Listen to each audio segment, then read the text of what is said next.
mention that obsession is a bad thing. You shouldn't be obsessed with anything. But I think if you really want to be successful at it, at anything, that obsession is absolutely a necessity. You have to be obsessed with it.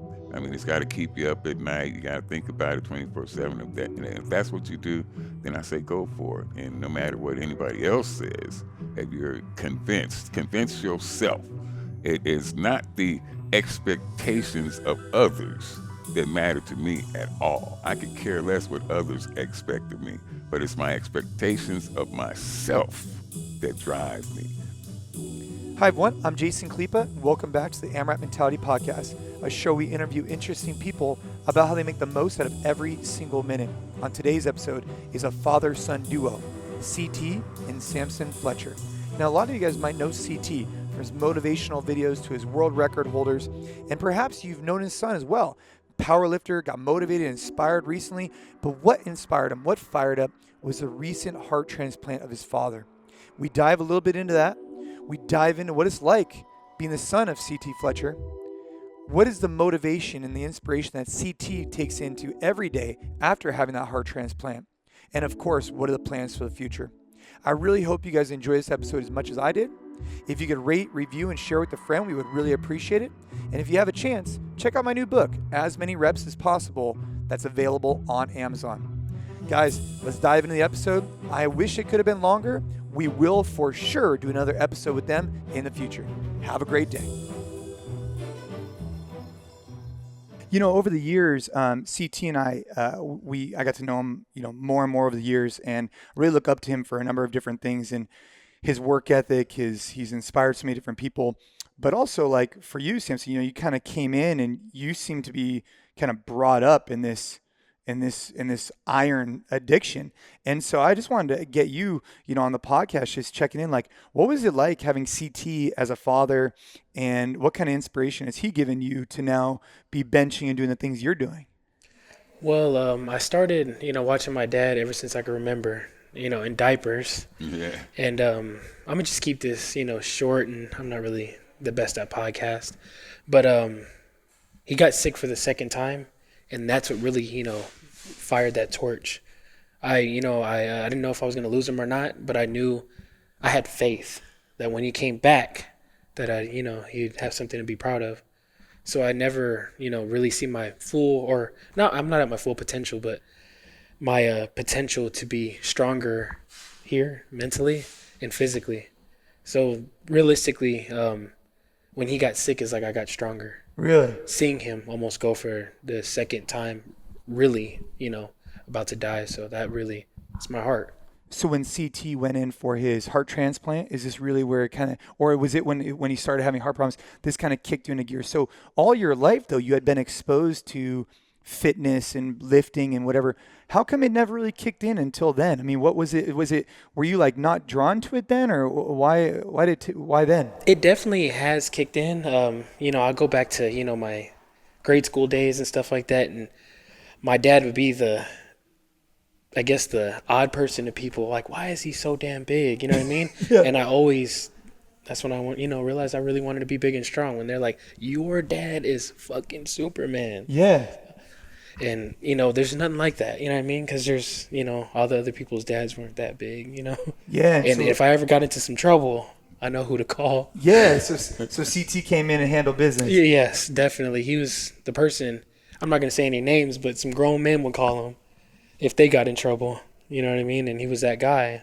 My dad was 50 plus, but he was that guy to call. He was that guy to call. Total badass. And so growing up, you just looked up to him the entire time, and then when he got sick, that's really where you kind of ramped it up. Yes. And now I'd say it was Dwayne Johnson, my dad first, though. Yeah. And then now that your dad's doing better, had his heart transplant, which I obviously want to talk about, what's the next step for you? I mean, where are you going? I mean, you guys in the gym training together? I know you have the martial arms program, which is awesome. But what does that look like? The martial arms plan really completed me as an all-around, powerlifter, honestly. Mentally, give me the mental edge. That way to come from the martial arts mindset to, bring it in the gym. Give it your all. And next for me is my powerlifting contest, which is going to be March 16th. So you have a competition coming up in a couple of weeks. Definitely. And so what kind of things are you doing to get prepared for your powerlifting event? I mean, mentally, what are you thinking? I mean, has your dad helped you in preparation for these meets? Is he trying to give you advice? And from a mindset perspective, what type of things are you doing? Obviously, look, we're in, we're where the iron is sleeping, right? We're ready to rock and roll. I know you're about to get after it, but as far as like before you get on the platform, things like that, what kind of things are you thinking about? Um, Honestly, the only thing I think about is just being better than the next day. Being better the next day than I was yesterday. You know what I mean? Like, Yeah. I come in here, I want to be stronger literally every day. Every time I come in the gym, I want to be stronger. And that's what I pursue. Yeah, it fires me up. And then CT, I imagine that makes you pretty proud to hear. And I mean, that's your mindset, right? Incredibly proud. I mean, I have 7 kids, but the one that's in the gym and consistently from day one has been Samson. And when I went down, the one that helped me actually train to get back to a little bit to normal is Samson. I was trying to get when I started walking around the corner, and my first goal was just to walk around the block. Yeah. The person who was walking around, the little boy who was walking around the block with me was Samson. So he's been there from day one. I'm incredibly proud of him because it's super hard being the son of somebody who's a weightlifter or has Right. Yeah, yeah. some sort of a reputation in weightlifting game. Whatever your sport is, if you're son of Joe Frazier or Muhammad Ali's son, is going to have a hard time as a boxer. Yeah. Because of There's what their dad- expectations. It's right. And so, Samson comes in, he's your support system. But I mean, you've gone through so much in your life, right? And you world champion in the curl, Yes. right? Mm-hmm. And then you go on to build this awesome brand. But really what I think you've done is you've built up a mindset of just kind of like pushing through. And I think you've inspired a lot of people. But then a lot of people kind of saw the Superman from Compton have to take a step back for a second. And so maybe you could just tell me a little bit more about, I know you had a heart transplant, which is obviously a very big deal. Yeah. And you're looking great right now. And what did that do for you? How have you changed now that we're a couple months after the procedure? What has changed for you? Your mindset, your vision, everything. The things that used to be super important hold little to no importance now. The things that I thought were super important, I held on to things from my childhood. I grew up in an abused home. My dad used to beat my ass for fun, for kicks. So, but I held on to that, well into my 50s. And I was always waiting for the day that my dad would apologize. And I thought he would have an epiphany and one day wake up and say, you know what, son, I'm so sorry for the way I treated you when you were a kid. And I kept waiting and waiting and waiting. And that day just didn't come. So, but after, finding out that I needed a transplant and flatlining a few times before the transplant, I went to my father and I told my dad that, you know what, I apologize to you. I'm sorry to you for holding this against you my whole life. I was always, I was a victim of abuse, and I was this and I was that, and he broke my nose, he broke bones, he beat me, but I apologize to you because, this thing would wake me up in the middle of the night, and I'd be kicking and punching, and I'd be fighting as a 50-some-year-old man. And when I was able to tell my dad, that I apologized to him, it released such a weight off me.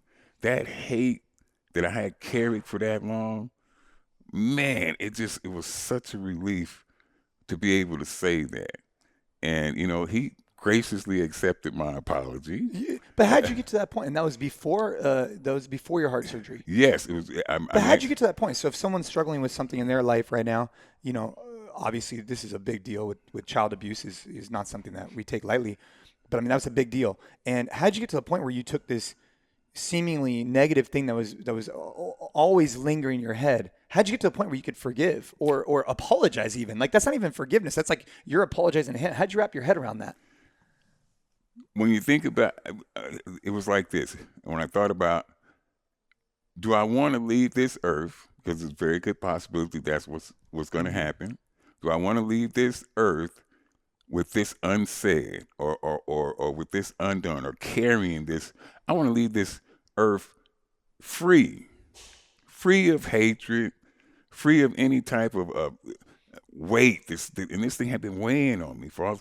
I wanted to leave earth free. If I was going to die, I wanted to die free. I wanted my mind to be free of this torment. So that was the way, that when you're looking at it in the big scope, the grand scheme of things, I don't want to leave here with this burden on me. Yeah. And it's just not so that you important. found a way to do that. I mean, that's remarkable. And then obviously you get through that trial, right? Yes. And then you get through the heart transplant. And now you're crushing it. I mean, look, you're starting to exercise. You're doing different things. I mean, so you were able to remove the guilt, or not the guilt. Excuse me. You were able to remove this challenging childhood.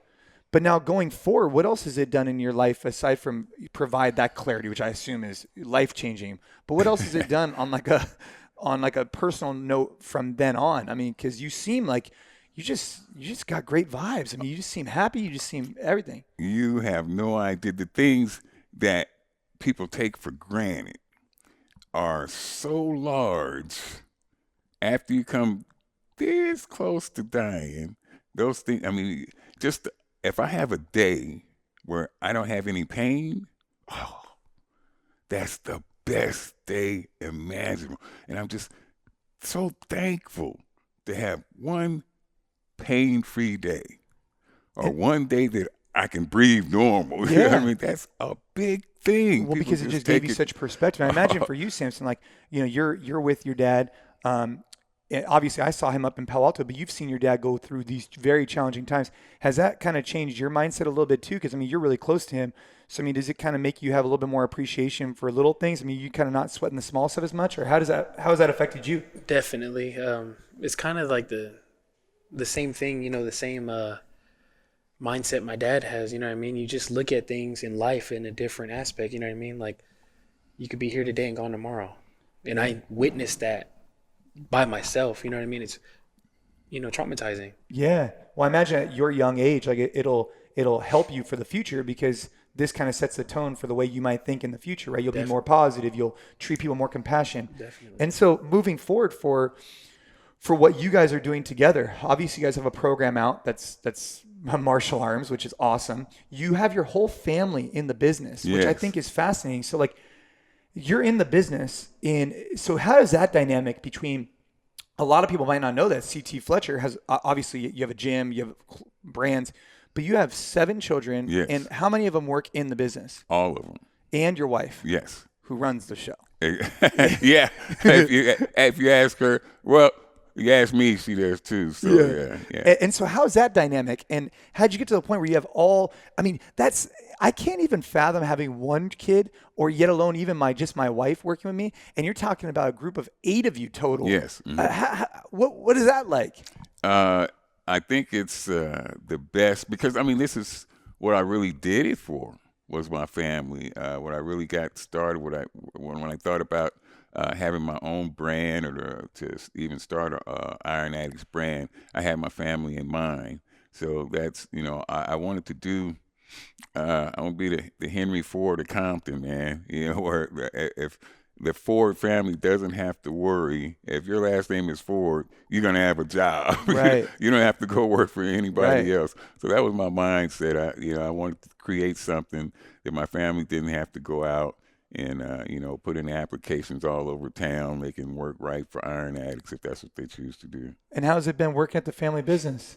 It's been awesome, amazing. You know what I mean? It's a dream come true, just to see it, the seeds get planted and one day, it rose up from the ground, you know what I mean? And he always told me this would happen. So you knew this, I mean, when you first got into the gym business, like you knew that this is the way that you were going to provide for your family in the future.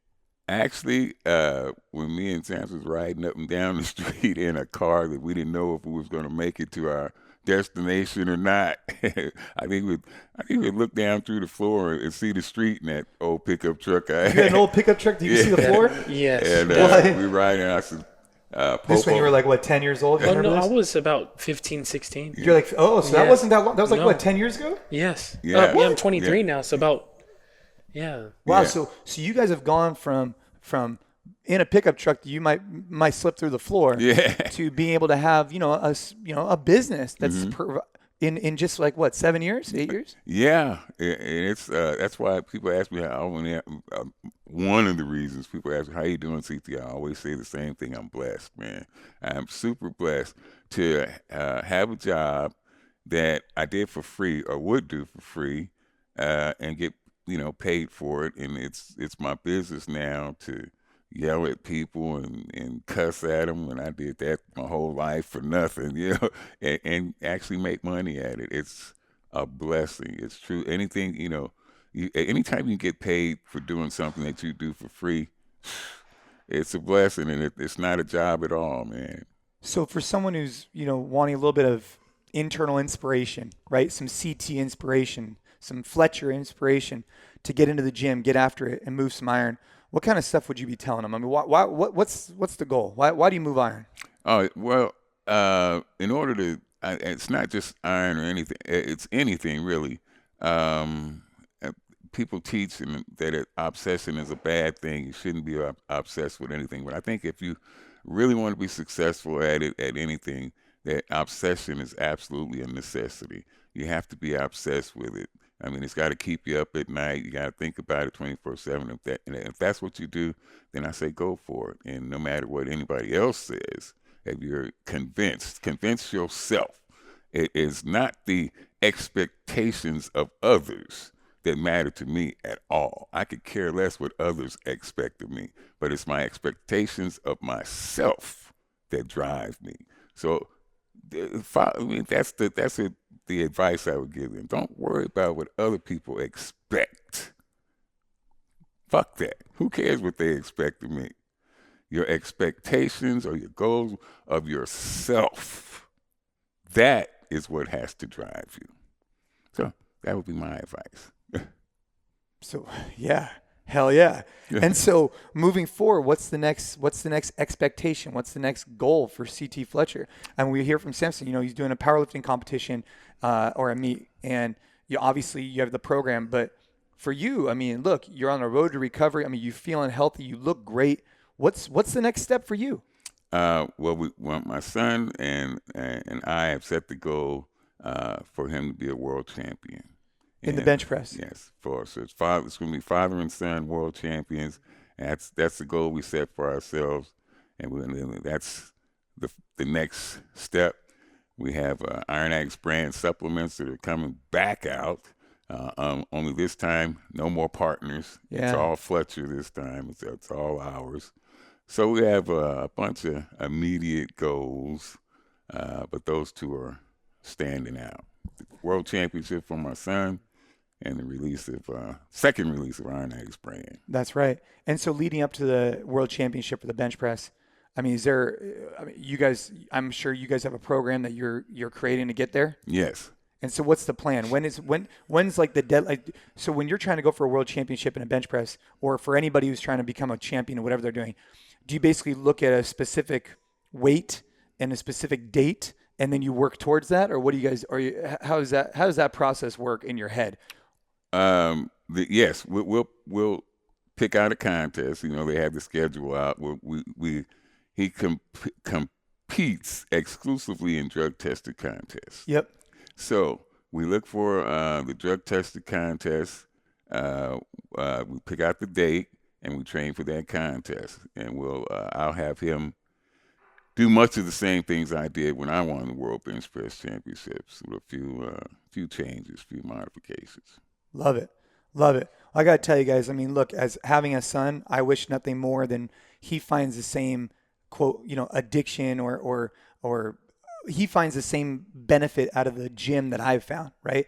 I find that when we're throwing around the iron, like something happens inside of you and you take it outside the gym. And it's really cool to see you guys doing what you're doing. I just thought I'd share it with you. It's fun for me to watch from the outside. So I think you guys are inspiring a lot of people. You're inspiring a lot of families. To have this be your guys' full family focus is badass. And I can't wait to see what else you guys have planned. For anybody who wants more information about the martial arms program or anything CT Fletcher, Samson, where should they go? ctfletcher.com. ctfletcher.com. You'll find it all there. And I want to give credit to Jason Khalipa for even telling me about apps. I wasn't, what the fuck, I wasn't even into that. But it was him that sparked the martial arms app idea. So all credit goes to Jason Khalipa for that. You guys did all the work. All right, guys. Well, hey, have a great day. And thanks again for sitting down with me for a little bit. Thank you so much. All right.